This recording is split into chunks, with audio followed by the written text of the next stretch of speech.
Thank you for listening to Blue Sky Horse Radio. I'm Jenny, and this is at CKMS 102.7 FM Radio Waterloo.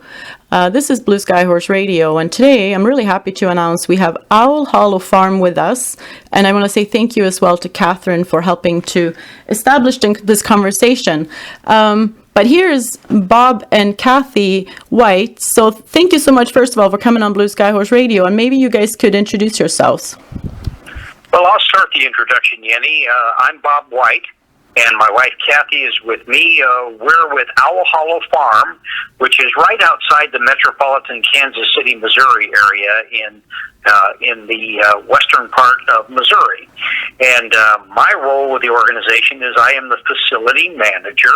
My wife Kathy actually is the administrative director of what we call here in the States a 501c3. We're a nonprofit corporation. My background is I am a licensed physical therapist. I specialize in neurology. I'm also a healthcare administrator and a healthcare quality assurance officer. And I've just retired from that position working with the state of Missouri and the federal government. I'm also, most importantly, a lifelong horseman, and I grew up in the very northern part of California in the foothills of the coastal mountain range on a very large working cattle ranch where we raised and trained our own horses. Kathy? I spent most of my adult life being a wife and a mom, and when I was in my 40s, decided to go back to school and become a special education teacher. I grew up in Southern Oregon in a very small little farm up in the mountains in right outside of Roseburg, Oregon. Oh, that sounds beautiful. It sounds really wonderful. Yeah. It was. Yes, for both of your backgrounds and stories sounds really amazing, and I'm really happy to be speaking with you. We live in a world full of trouble right now, so it's always nice to have nice conversations with friends and neighbors from across the globe. So right. How then did Owl Hollow Farm become a reality for you guys? Well, it's kind of a funny story. Bob had heard about a similar program in Oregon on the radio, and he called me one morning totally excited that I had to listen to this. And it was a James Dobson production, and he was listening to the founder of Crystal Peaks Youth Ranch in Bend, Oregon, and she was telling this amazing story about how they used rescued horses to work with children. And Bob and I knew immediately that was what God was calling us to do. We neither one had any doubt about it. And in 2010, we went out to Crystal Peaks, went through their week-long training, teaching us how they did it and what they did, and came back, decided to do a volunteer day and just see how many people were interested. We had 42 people show up. Oh, wow. Yes, did not expect that at all. And we decided from there that we would apply to be a 501c3. Well, we were told that it could take us up to 3 years to get that. This was in September. By January 11th, we had our 501c3. Oh, wow. So it's just an amazing story. It's not something that happens typically that fast. And so I know it was meant to be. It was what we were called to do. That's right. That's really incredible. So did you guys need any specific training to get started? Well, Jimmy, I'll step in here. This is Bob. Again, we had a background in working with horses. I've been training horses for our farm use, ranch use, since I was probably 7 or 8 years old and working in that environment, primarily with American quarter horses for working cows. And so I've had a background there, but I also had a passion for working with rescued horses. Mm-hmm. And we actually, before we formed the program for at-risk kids, we actually had begun some limited local equine rescue with a number of different organizations. And so we had these rescued horses, and we were trying to find a way to benefit both the horses in the long term and to use those horses for at-risk kids. Mm-hmm. And we found that this model with Crystal Peaks Youth Ranch out in Oregon had done that very thing. They were rescuing horses and retraining them once they were healthy again, and then using them as therapy partners for these kids. And so we started looking at how can we serve our community in addressing equine therapy for a population that is not being addressed. Yeah. And there were several special areas, which we'll talk about further, that these at-risk kids were falling into, many of them not covered by conventional health insurance, and we started looking at a number of different diagnoses and age groups and so forth to be able to address that. So we started matching wounded horses basically with wounded kids, and the results have been amazing. That is incredible. What a brilliant idea, and what a good way of using horses in need for kids in need as well. So then who are the programs for? The program is for kids from 4 to 17. We use it for any child.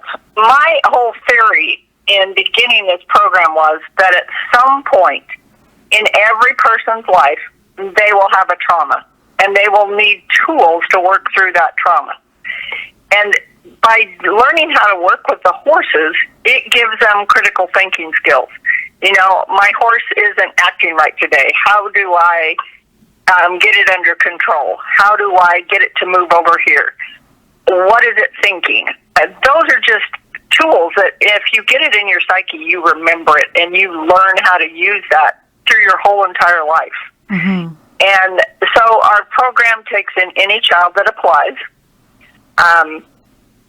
We don't usually take severe physically handicapped kids because we do not have a indoor arena with the kinds of lifts and stuff that we would need for that. Right. We've taken a few kids in wheelchairs, but it's really hard if they're very heavy at all because it takes like 5 people to get them up on the horse. Yeah. So there are lots of programs around in the area that do that kind of thing, but our focus has been children with autism. Okay. There are so few programs that work with those kids. Yeah. And having worked in the local school district, I worked with a lot of children with autism. Yeah. And the need is just huge. And you see such a difference when a child with autism gets on a horse. Mm-hmm. It's like they're suddenly free and they're in sync with something in this world that understands them. I don't even know how to explain it, and I have a degree in psychology, and I can't explain it to you. Mm-hmm. So it's just an amazing experience to watch, and over again we watch it, and we're amazed every time. So, yeah. That's really amazing. You're right. There's plenty of stories of how horses help people, and I know for people with autism, it has a very unique bond, I suppose, and something happens there with all of the textures and all of the experiences. So then how do people apply for your programs? Well, we have an online application, and, people will hear about us in the community. Lots of people hear about us just looking on the internet, looking for a program like this. Mm-hmm. And they just fill out the application. I and another one of our board members goes through the applications. We try to match up mentors, as we call them, or coaches, with each child and try to put a horse with that child's needs. Sometimes we let them pick the horse, but sometimes we do it. It just depends on the child. Yeah. Because you don't really know until you're around the child for a time how it's going to work.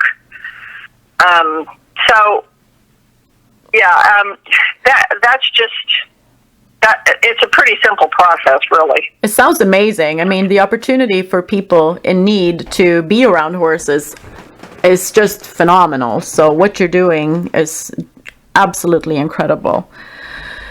Yeah, and this is Bob again, and one of the things Kathy had mentioned that we do a large volume of children and teens on the autism spectrum, primarily because no one was dealing with this, and they tend to fall through here in the States conventional health provider insurance and so forth, but these kids are in desperate need. Yeah. And some of them are quite intelligent children. They just don't know how to socialize. They don't know how to interact. They'll talk to a horse in many cases before they'll talk to a human being, which is quite amazing. And we try to use a lot of the skill sets of natural horsemanship. And if any of your listeners are trainers at all, they're familiar with the process called joining up in the round pen. And we build upon that when we're selecting or having the child help us select a horse that is used for their therapy, where they actually form that particular bond to begin with, and then we build upon that in terms of the communication between the child, the trainer, and the horse. I love hearing all about this. It's really just a feel-good kind of, more people need to do what you guys are doing. It would really help a lot of horses, and it would help a lot of people too. And you guys actually rescue horses. So where do you find horses to rescue, and who do you work with for that? Well, again, this is Bob again. We started off working with just local agencies and sources in western Missouri, eastern Kansas, and clear up into the southern part of Iowa to the north of us. We work with law enforcement, we work with equine welfare advocates and organizations and so forth, and try to find a place for these horses that might not have a home. And we're a team of very, very committed equine welfare advocates.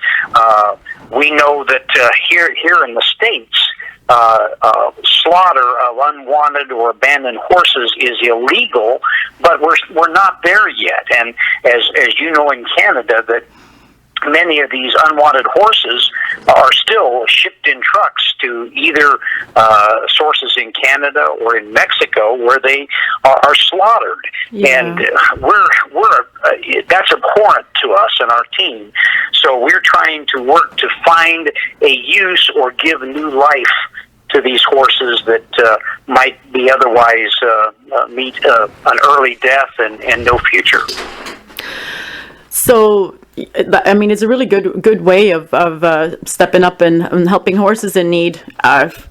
It's really inspirational, actually. And I have a cat here. I'm going to edit this out after I've done talking with you. But she's all over me, and she's trying to climb over my papers. And I had shut the door initially. Luckily, I can edit this out. But okay, so she's very, very affectionate. Okay, let's get back to the conversation. No, that is incredible. How many yeah, I know, affectionate cats. I had her outside. She's a feral kitty, so I had her outside the door, but then, of course, she was scratching at the door because I knew what was going to happen if I let her in, and now she's in here. So she's just drooling on my face a moment ago, and I had to lie down. We rescue all sorts of different animals, too. So. Yeah, right. Okay. Jenny, I might mention with that last thread of information, I do a lot of volunteer advocate work myself, as does our team. Nice. I work with the National American, the ASPCA, the Society for the Prevention of Cruelty to Animals, yes. And I'm actually a volunteer regional coordinator in this part of the Middle West for equine welfare and safety. And you'd ask about where we get our horses. Well, most of them in this area, but we also work with a team of credentialed rescues in this area. And about a year and a half ago, we started working with some of the states around to rescue wild mustangs. Oh, my goodness. And our mustangs, we actually were involved about, a year and a half ago, Kathy? We went to pick up a group of Mustangs from a Bureau of Land Management who oversee these horses in the United States, a group that had tried to form a prisoner rehab program in the southwestern part of Kansas. What happened was they defaulted and they found many of these wild Mustangs that had perished because of lack of food and water. So the state seized the horses. We sent trailers down and we hauled out 10 or 12. And they were dispersed among our team. Okay. And we still have 3 of them that are finishing their training, and they're beautiful horses that deserve a future. So that's one of the other areas we're passionate about. That is incredible. No, thank you for adding that into the conversation, because when we started Blue Sky Horse Radio years ago, that was one of the reasons I wanted to do it. It was to raise awareness against horse slaughter and also to raise awareness of wild horses, because I'm from Sweden and there's no wild horses in Sweden. And coming to North America, I just always thought it was so incredible that there still are wild horses on the land. So I wanted to get involved. And then I met Catherine online because I wanted her to come to an event I was organizing for awareness. And she said, why don't you join our group, Canadian Wild Horses? And that's sort of how I got to know her some years ago. But oh, cool. Yeah. And actually, Yenny, I actually work with Catherine and her Facebook team as a group in being able to share some of these stories and ideas and so forth with both Canadian and American groups that are advocates. So nice. There's a lot of work to do, but we're moving in the right direction. That's right. That's right. So then how many horses do you have rescued or other? Well, we have 20 at the present time. That number can vary and flex up to maybe 10 more depending upon the volume of rescues at any one time. Mm-hmm. The interesting thing is that we also have 5 miniatures, 4 miniature horses and a miniature donkey. Aww. And we started rescuing miniatures because they work great for our 4-year-old, 5-year-old kids that might be very afraid of a great big, tall, furry, full-size horse. Yeah. So we rescue the minis as well when they become available. Oh, that's wonderful. Well, what are your goals at Owl Hollow Farm? Well, it's kind of hard to explain our goals. And we sit down as a board and we try to do like 5-year planning, and nothing ever goes exactly the way we think it might go. So we've kind of avoided the 5-year plan type of thing, and we try really hard to go where God leads us. And He's led us in some different things. We used to do day camps. We went away from the day camps and started doing some other things. Like I've even made pickles with kids. Nice. That were afraid to go down by the horses. I mean, I will pick the food out of the garden and we'll do something with it. I'm not locked into they have to be on a horse. I want the child to thrive no matter where they are in their head. Yeah. And so sometimes, the goals don't go where I think they'll go, quite often. So it's kind of hard to explain what our goals are, to be honest. Well, it sounds like you get a lot accomplished. So obviously you've had some settings that you were heading towards. That's incredible, though. It's nice to hear. Yeah, this is Bob again. I might kind of add a little bit in there, too. I think our immediate goals as we're moving forward, well, one thing is we're coming off of several COVID-19 restrictions. We actually had to suspend most of our program this last year because of our state and regional health department contact restrictions, but we're getting geared up to start this year.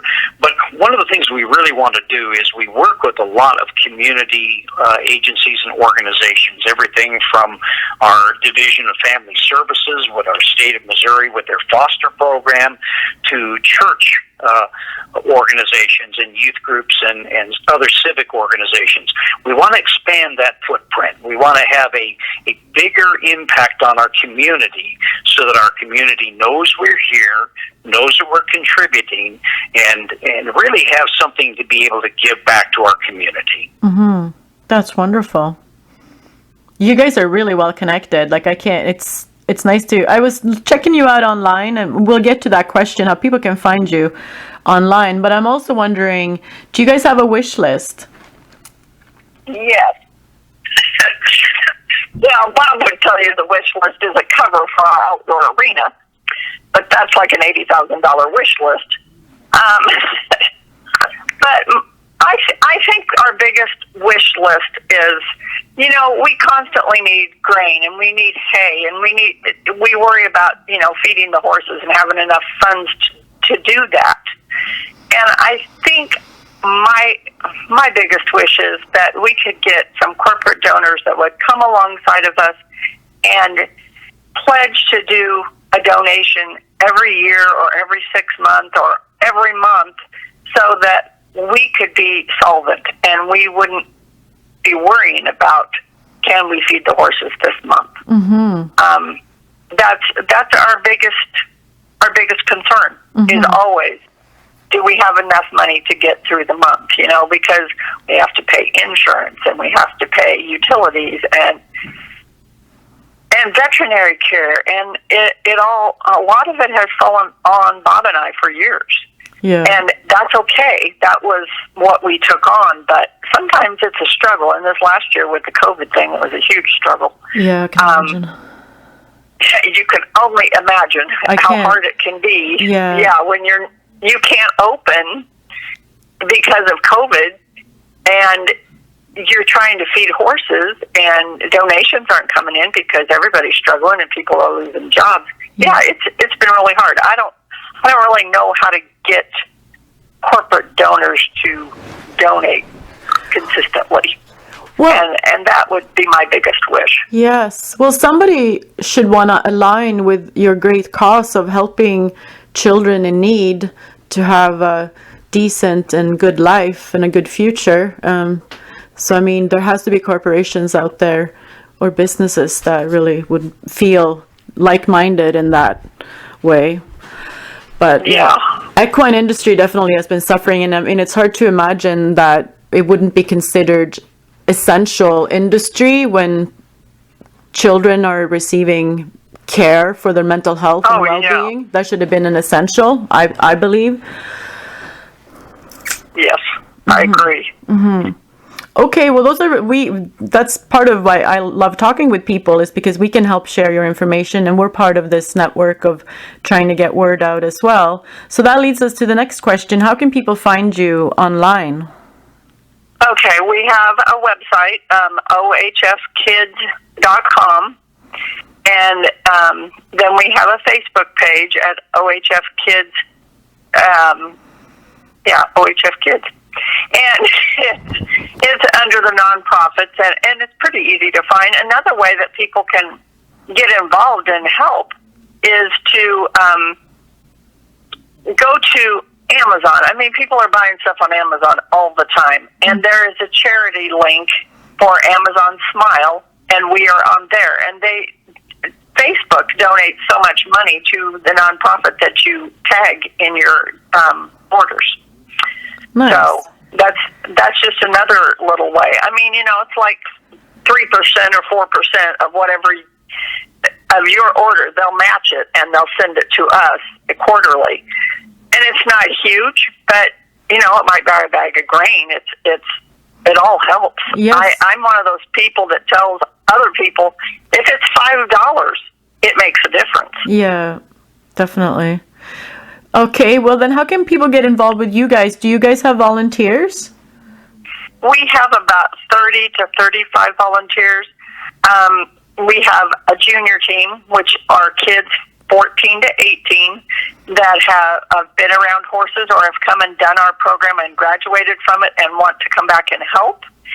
And they assist the mentor with the sessions. So when we do our sessions, we have one adult, which is the mentor, one assistant, which is the junior, and then we have the child and the horse. So it's a team, and it's a teamwork. And they just go online to ohfkids.com, and there is a volunteer or junior team application for them. That's amazing. Sounds like a good spot to be. Yenny, this is Bob again. We've had a common question with people coming to volunteer or signing up.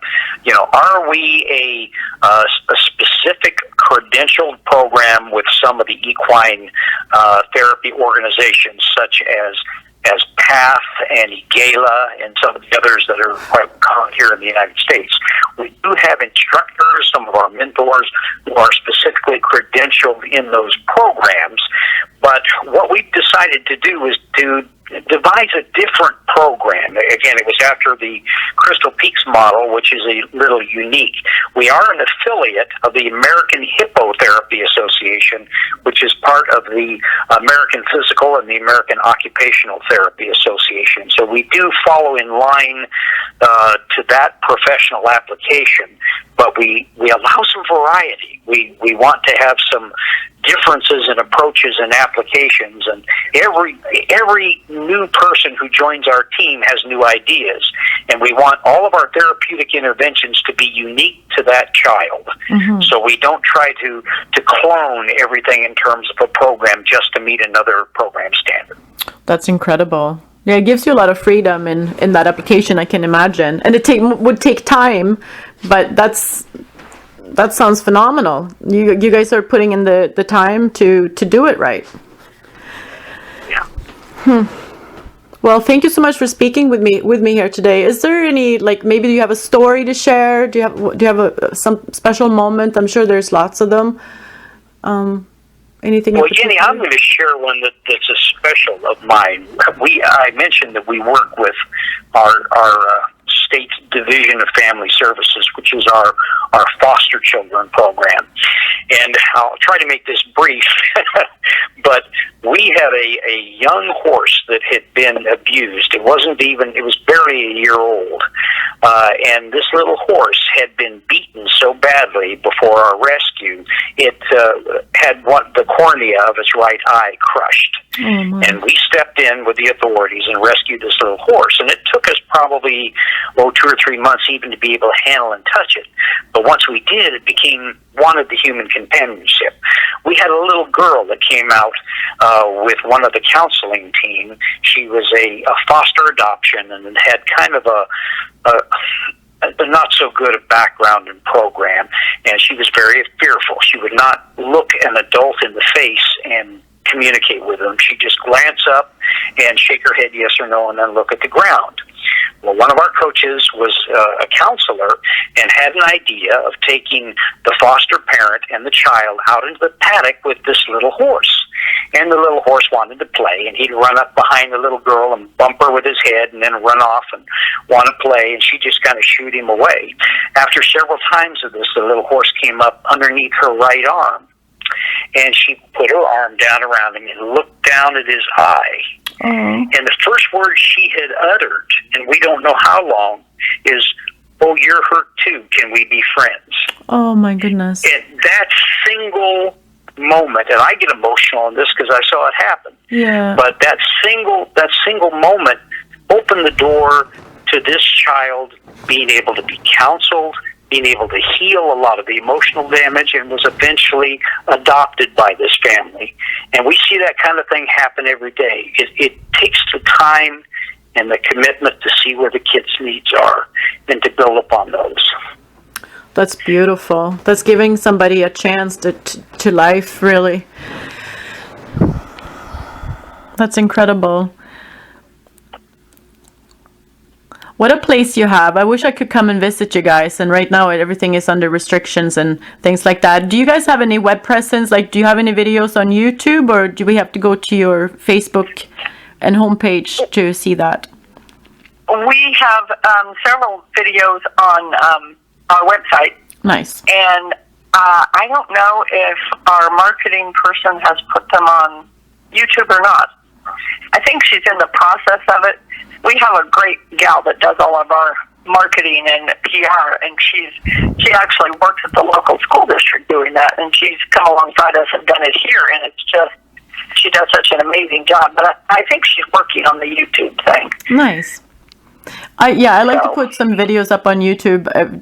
I do that for Blue Sky Horse Radio, just to kind of try and add to the presence. Hopefully it gets a couple of eyes on there.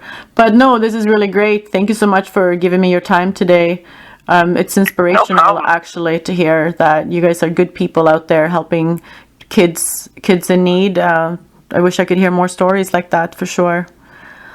Yeah, well, you know what I would tell people, if they feel led to do this type of a program, that they should go for it, because there are so many children out there that need intervention. I mean, it may be just a child that struggles academically at school, but this gives them a confidence and something to say, hey, I can do this. I can manage this 1,200-pound horse, and I bet you can't do that. You know, it just gives them something to hang on to that's just theirs. Mm-hmm. Yeah, horses are great. Well, do you guys have any upcoming, like, where are you at? I know for us here in Ontario, we're actually going into a stricter lockdown starting tonight at midnight. And we're going to have, they're doing a curfew, and you're not supposed to go out unless it's an essential and things like that. So it's sort of it's getting more dire around here, but you guys are in a different spot, I suppose. Yeah, I'm not sure where it is right at the moment, frankly. Yeah. Jenny, we've actually been working, I mentioned earlier, actively with our health departments in our county jurisdiction, our state of Missouri, and so forth. And they had actually allowed us in the fall to go ahead, gave us a go-ahead to open. But the restrictions are so severe, and it gets pretty hot in this part of the country in the summer, and we had to have children as young as 4 years old wear masks and so forth, and we just didn't feel that was safe either for the child or for the coaching team. Mm-hmm. But we've been able to evolve some changes in our program that we think will fall within these parameters, and unless they really tighten down and put us all on strict separation quarantine, we think we've got the capability of being able to launch the end of March or 1st of April with a spring program and stay within safety parameters for COVID. So we're all hoping this is going to go away, but at the same time, we're hoping to be able to get that out there and engage the community again. Mm-hmm. Yeah, definitely. All right. Well, do you have any parting words for our listeners today? Well, I guess I could. Parting words. In summary, be an engaged advocate. Be an advocate for at-risk kids, however you define those in your community. Be an advocate for horses in need, and there's so much work to be done in that area, and for your region and your community, and be a valued contributor to the needs of your community, and so that there's that give and take, so that they recognize what you're doing and that you're actually providing a resource and help. Kathy, any thoughts? Just basically what Bob said, and kids have always been a huge thing to me. I love horses, but kids are a huge thing to me, and they all struggle one way or another. I don't think there was a kid in public schools that does not have some kind of a struggle. So, reach out and see what you can do to help them. Thank you so much to both of you guys for coming on Blue Sky Horse Radio today. That was a really great conversation. Thank you. Thank you.